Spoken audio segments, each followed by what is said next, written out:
तो welcome to YouTube channel the electrical point. पिछली video में आपने देखा कि ट्रांसफॉर्मर कैसे वर्क करता है, क्या उसका प्रिंसिपल है।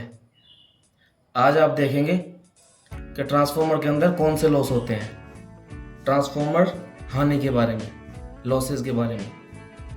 चलिए शुरू करते हैं। ट्रांसफॉर्मर के अंदर iron loss, copper loss, stray loss और डाइलेक्ट्रिक लॉस, ये 4 तरह के लॉस होते हैं। सबसे पहले आयरन लॉस। आयरन लॉस में 2 तरह के लॉस होते हैं, हिस्टेरिस लॉस और एडी करंट लॉस। हिस्टेरिस लॉस और एडी करंट लॉस, ये दोनों लॉस इस वजह से होते हैं जब हम ट्रांसफॉर्मर की प्राइमरी वाइंडिंग को अल्टरनेटिंग करंट एसी अप्लाई करते हैं तो फ्लक्स एक बार अपनी एक पूरी साइकिल में एक बार फ्लक्स नेगेटिव होता है, एक बार पॉजिटिव होता है। तो फ्लक्स के इस परिवर्तन की वजह से ये दोनों लॉस होते हैं, हिस्टेरिस लॉस और एडी करंट लॉस। अब हिस्टेरिस लॉस जो है वो फ्रीक्वेंसी पर और जो हमने मटेरियल कोर में यूज किया है उसकी डेंसिटी और उसके वॉल्यूम पर डिपेंड करता है, उसके आयतन और उसके घनत्व पर डिपेंड करता है। यदि हम उसकी डेंसिटी, अगर हम सॉफ्ट आयरन का यूज कर उसकी डेंसिटी अच्छी कर सकते हैं, फ्रीक्वेंसी हम चेंज नहीं कर सकते। हिस्टेरिस लॉस कम करने के लिए उसकी डेंसिटी अच्छी करनी पड़ेगी। जब हम सॉफ्ट आयरन का यूज करते हैं तो उसके अंदर मैक्सिमम फ्लक्स फ्लो होता है, फ्लक्स लॉस कम से कम होता है। तो ऐसे तो हम हिस्टेरिस लॉस को कम कर सकते हैं। और दूसरा है AD current loss. Eddy current loss जो होता है वो भी फ्लक्स डेंसिटी, फ्रीक्वेंसी और कोर की मोटाई पर डिपेंड करता है। जैसा कि आप फॉर्मूलों में देख भी रहे हैं, इन दोनों फॉर्मूलों में पीएच का मतलब हिस्टेरिस लॉस और पीई का मतलब eddy current loss. Eddy current loss कम करने के लिए थिकनेस, जो इसकी मोटाई है कोर की, उसको कम करना पड़ेगा।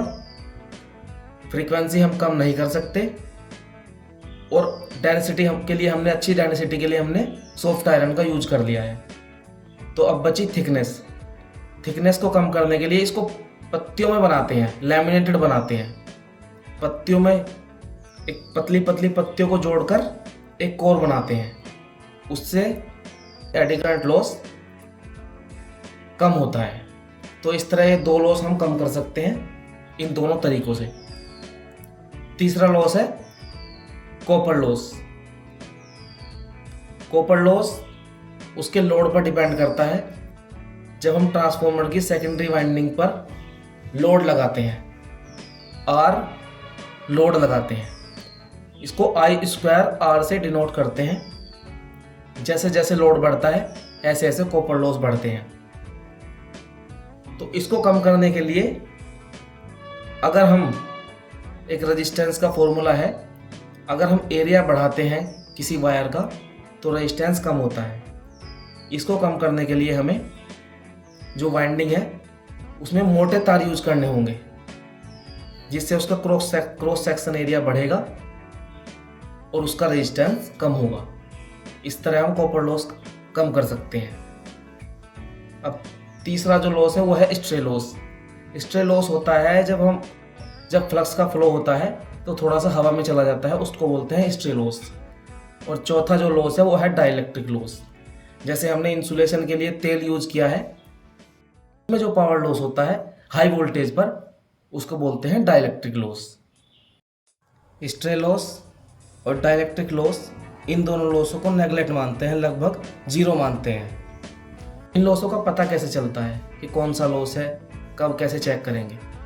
आयरन लॉस के लिए करते हैं हम ओपन सर्किट टेस्ट।